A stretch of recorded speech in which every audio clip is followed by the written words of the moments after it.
Baik, saya akan jelaskan mengenai materi karakteristik bahan dalam pandangan ilmu elektromagnetika. Ya, jadi yang kita akan bahas kali ini ada 3 jenis bahan, yaitu konduktor, ya, konduktor, dielektrik, dan bahan magnetik. Nah, tujuan pembelajaran adalah mahasiswa memahami karakteristik bagaimana suatu bahan, ya, atau ini juga dilandasi oleh bagaimana reaksi suatu bahan apabila dikenai medan listrik dan atau medan magnet eksternal.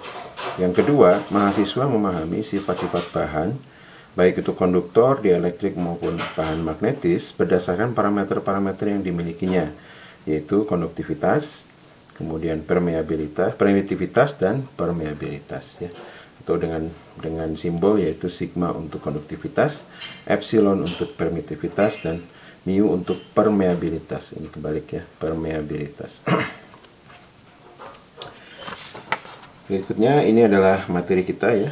Ada 4, yaitu pendahuluan, konduktor, bahan magnetik, dan bahan dielektrik. Baik, sekarang adalah kita masuk ke pendahuluan.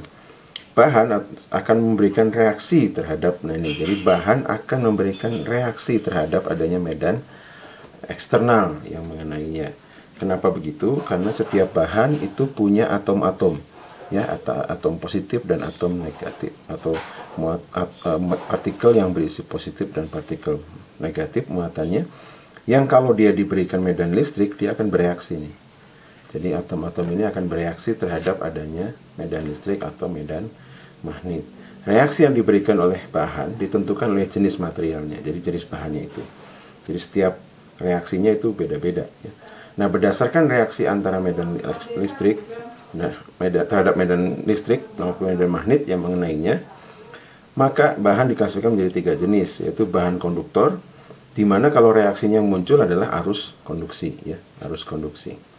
Kedua adalah bahan dielektrik, di mana jika yang muncul reaksinya adalah arus polarisasi atau muatan polarisasi. Dan yang ketiga adalah bahan magnetik, yaitu jika yang reaksi yang muncul adalah arus magnetisasi. Atau dalam bahasa sederhana, sebetulnya konduktor itu yang dominan arus konduksinya, walaupun sebetulnya mungkin di dalam konduktor juga ada arus polarisasi ataupun arus magnetisasi. Dielektrik juga sama, ya. Bahan dielektrik adalah yang dominan jika yang muncul adalah arus polarisasi, dan bahan magnetik itu yang muncul adalah bahan arus magnetisasi.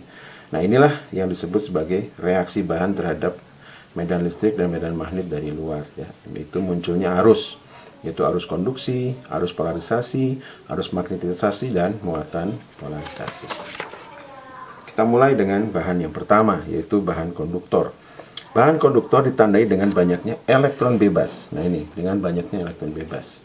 Jadi ini masih ingat dengan pelajaran kimia dahulu, ya, bahwa konduktor itu ada lapisan terakhirnya itu ada elektron bebas, di mana elektronnya itu bisa berpindah dari satu atom ke atom yang lainnya. Jadi bentuknya gini kira-kiranya.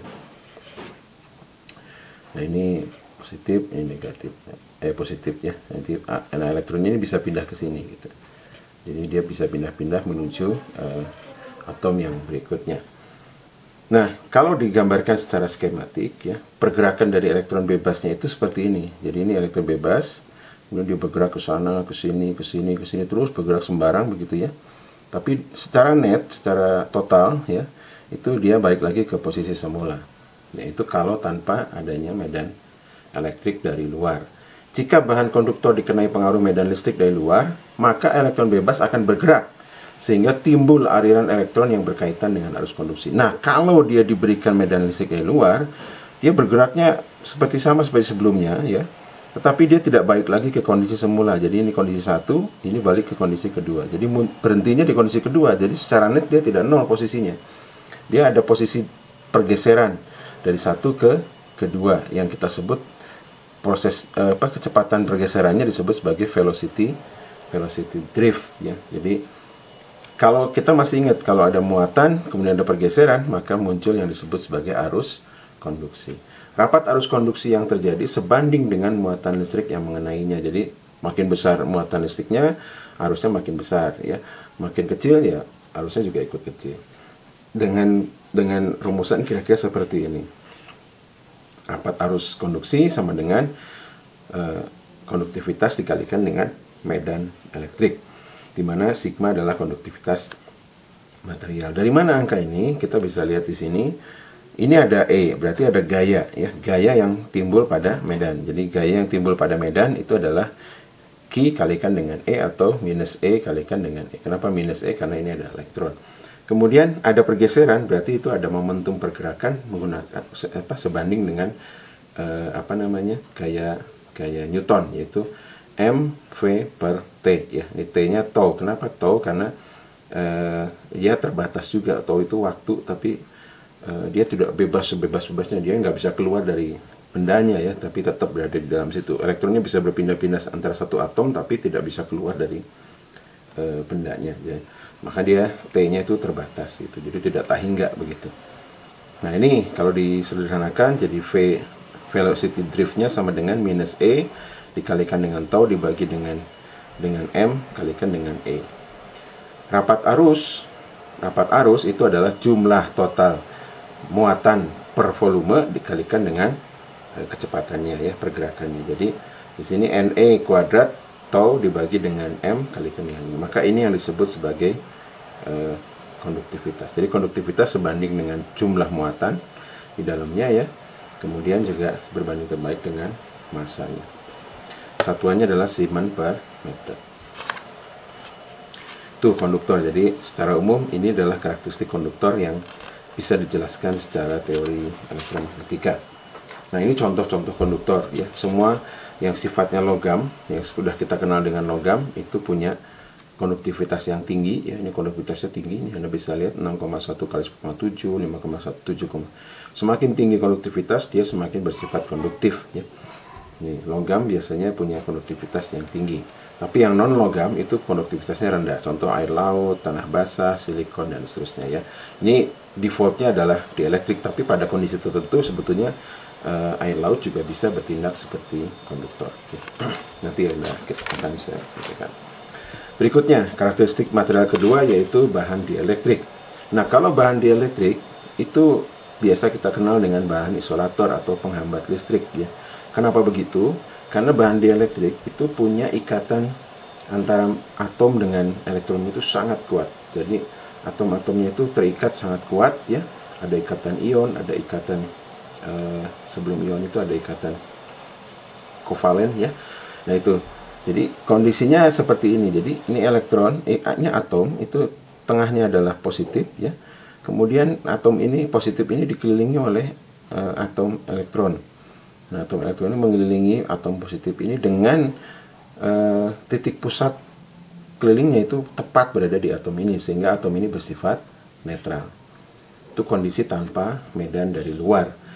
Nah, jika bahan dielektrik dipengaruhi medan listrik dari luar, ya medan listrik dari luar, maka tidak terjadi aliran bebas, tapi terjadi yang disebut sebagai polarisasi. Nah, ini Anda bisa lihat di sini medan E ditetapkan di sini, maka positif ada pergeseran titik pusat positif dengan titik pusat negatif. Negatifnya tadinya dia tepat berada di sini titik pusat pergerakannya, sekarang bergeser jadi di sebelah sini titik pusat negatifnya karena pengaruh dari medan elektrik, sehingga kalau diekuivalensikan kira-kira seolah-olah menjadi positif dan negatifnya itu bergeser atau ada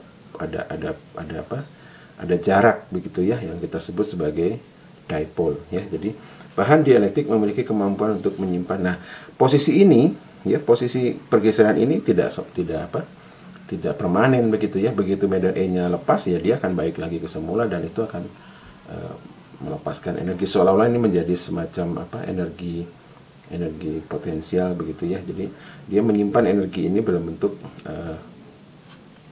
pergerakan titik pusat tadi atau polarisasi tadi begitu ya. Jadi kalau ada polarisasi ini maka kita harus bisa mengkuantifikasinya ya. Polarisasi ini adalah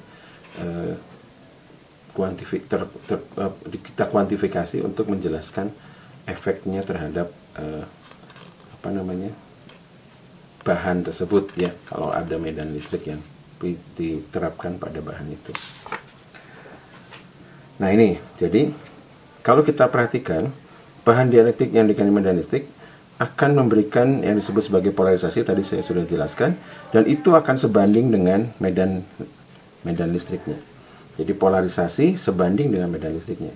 Sebanding berdasarkan apa? Ini yang disebut sebagai susceptibility, di mana susceptibility adalah kemampuan atau sensitivitas bahan terhadap adanya E untuk menjadi terpolarisasi. Kira-kira begitu. Jadi kemampuan dia atau sensitivitas dia terhadap bahan tersebut jika dia dikenai medan E untuk menjadi terpolarisasi. Nah ini ya, jadi secara relasi sebetulnya susceptibilitas itu dengan epsilon R kira-kira seperti ini ya. Susceptibilitas ditambah dengan 1 sama dengan epsilon. Dari mana ini nanti akan kita bahas di materi berikutnya, di mana epsilon R adalah permitivitas relatif. Nah, yang perlu kita perhatikan dari sini, kalau tadi kita sudah jelaskan bahwa kalau ada pergerakan muatan begitu ya, walaupun hanya bergeser begitu, maka akan muncul yang disebut sebagai arus polarisasi ya. Jadi arus polarisasi itu adalah perubahan polarisasi terhadap waktu ya. Jadi arus polarisasi adalah perubahan polarisasi terhadap waktu. Karena kita tahu polarisasi adalah epsilon 0 kalikan dengan susceptibility kalikan dengan E, maka perubahan arus polarisasi adalah epsilon 0 susceptibility kalikan dengan E dibagi dengan dt ya, do P per do T. Nah, reaksi dielektik saat diberi medan E itu ada dua. Yang pertama adalah timbul arus polarisasi, yang ini ya, ini arus polarisasi. Kemudian yang kedua adalah timbul yang disebut sebagai rapat muatan polarisasi. Yaitu apa itu rapat muatan polarisasi? Nah, ini jadi reaksi bahan. Jadi kalau kita contoh misalkan ya, kita punya berarti di dalam satu bahan yang persegi begitu, contohnya misalkan begini bahannya ya, dia pasti di situ akan ada muatan-muatan yang sudah atom-atom yang sudah terpolarisasi begitu kan. Nah, ini kan. Nah, kita bisa lihat bahwa di dalam bahan ya polarisasinya akan sama dengan 0 kan, positif negatif begitu ya. Tapi kalau di luar kan tidak nih, positif. Di belakang sini ada negatif begitu. Jadi bagian-bagian sisinya dia akan mempunyai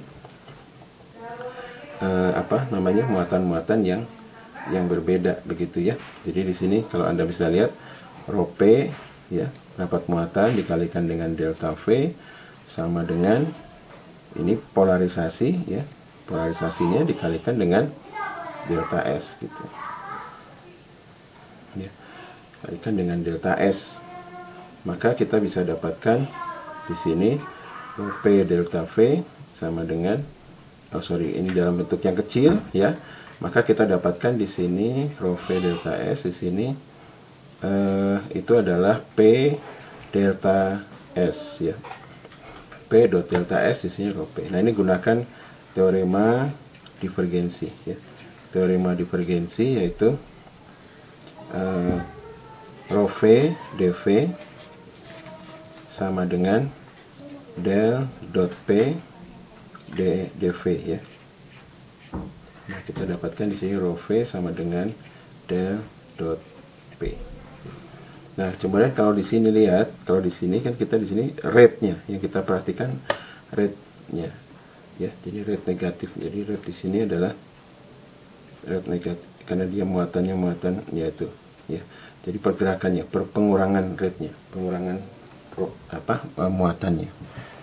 Maka relasinya akan kita dapatkan di sini minus rho V sama dengan del dot P atau divergensi dari P.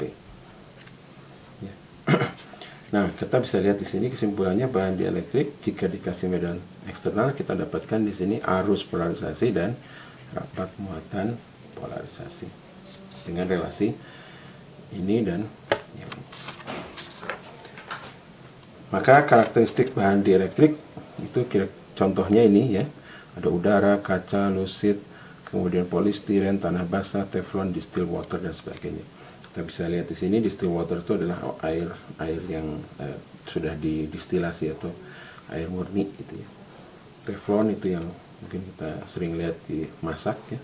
Polistiren itu plastik, kaca ya, dan seterusnya. Terakhir adalah kita bicara mengenai bahan magnetis. Bahan magnetis adalah bahan yang memiliki kemampuan untuk menyimpan energi magnet. Kenapa bisa begitu? Karena secara teori ya, kalau ini ada atom kemudian dikelilingi medan elektron yang berputar, itu akan timbul yang disebut sebagai momen dipol magnetik ya. Arah dari momen dipol magnetik itu akan sembarang ya, dan secara net dia punya penjumlahan vektor sama dengan 0 gitu ya, vektor dari momen dipol ini. Jika kondisi pada tanpa H atau tanpa medan magnet, dia akan seperti ini. Nah, begitu ada medan magnet dipasang di situ, maka arah dari momen dipol ini akan menuju pada arah yang sama. Jadi secara resultan tentu saja ini akan punya hasil, punya nilai ya. Tadinya di sini 0 sembarang, kalau di sini resultan vektor dari penjumlahan momen dipol ini akan menghasilkan nilai yang sama dengan ada harganya begitu menuju pada satu arah ya. Nah, kemampuan bahan ini menjadi searah begini apabila dikasih medan B, kecepatannya ya, dan juga pada saat B-nya ini dihilangkan dia masih pada posisi dia masih searah, maka itu yang disebut sebagai bahan yang punya level magnetis yang berbeda-beda begitu. Jadi kecepatan dia berubah jadi searah dan mempertahankan kesearahannya pada saat medan sudah dihilangkan, itu akan menentukan karakteristik dari bahan magnetik itu. Ada yang disebut sebagai bahan ferromagnetik, itu kecepatannya paling cepat ya, kemudian dia menyimpan energi magnet yang paling cepat juga hilang. Ada juga yang ferrimagnetik, ada diamagnetik, ada paramagnetik ya, dan macam-macam. Apabila suatu bahan magnetik diberi pengaruh medan magnet luar, maka pada bahan tersebut timbul yang disebut sebagai momen dipol magnet. Nah, itu yang saya sudah sebutkan, yaitu I.ds ya. Dengan I adalah arus permukaan dan S adalah luas permukaan arus yang mengelilinginya. Kemudian bahan magnetik di dalamnya itu akan timbul yang disebut sebagai magnetisasi, yaitu momen dipol per satuan volume. Jadi jumlah total momen dipol yang ada di situ itu persatuan volume itu disebut sebagai magnetisasi. Nah, berapa besarnya magnetisasi itu sangat tergantung dari berapa medan yang diterapkan pada bahan tersebut ya. Dan ini juga akan bergantung dari masing-masing bahan yang kita sebut sebagai suseptibilitas magnet atau sensitivitas bahan terhadap adanya medan H dari luar. Dan relasinya dengan permeabilitas relatif adalah seperti ini, Xm ditambah 1. Dari mana ini nanti kita akan bahas di materi berikutnya. Kemudian, nah ini berkaitan dengan magnetisasi, terdapat besaran rapat arus magnetisasi atau Jm. Nah ini, jadi ini kalau kita lihat di sini, ini ada I, ini ada kontur ya, C, kemudian di kontur ini ada permukaan ya. Jadi berapa besarnya J yang menembus permukaan ini, itu sama dengan magnetisasi ya, yang dikalikan dengan delta L-nya, delta L ini. Nah ini kalau kita relasikan menggunakan teorema Stokes, maka kita dapatkan Jm.ds sama dengan integral M.dl. Nah kita dapatkan di sini, ini menggunakan teorema Stokes, del cross M ds ya, karena S-nya sama ya, S yang ini sama begitu, S yang sama, maka kita bisa hilangkan nih. Jadi Jm sama dengan del cross M, atau relasinya adalah seperti ini, dimana arus magnetisasi sama dengan kural dari M. Rapat arus magnetisasi ini bertindak sebagai rapat arus tambahan selain rapat arus sumber jika medan bahan magnetik dikenai medan magnet luar begitu ya. Dan ini adalah contoh bahan magnetis. Nah, kita bisa lihat bahwa selain bahan magnetis, maka μr-nya akan mendekati 1. Contoh nih, perak, tembaga itu dia bukan bahan magnetis ya. Perak punya μr mendekati 1, tembaga juga 1. Nanti ada tanah, kemudian yang lain itu punya μr yang mendekati 1, udara juga 1, dan seterusnya, karena mereka bukan bahan magnetis. Tapi untuk bahan magnetis dia punya nilai μr yang sangat besar ya. Bisa 600, 2000, 5000 dan seterusnya. Jadi bahan yang paling bagus magnetnya adalah besi, karena dia punya nilai μr yang makin besar. Jadi semakin besar μr, maka dia akan punya bahan yang makin besar. Oke, itu adalah materi mengenai karakteristik bahan. Terima kasih.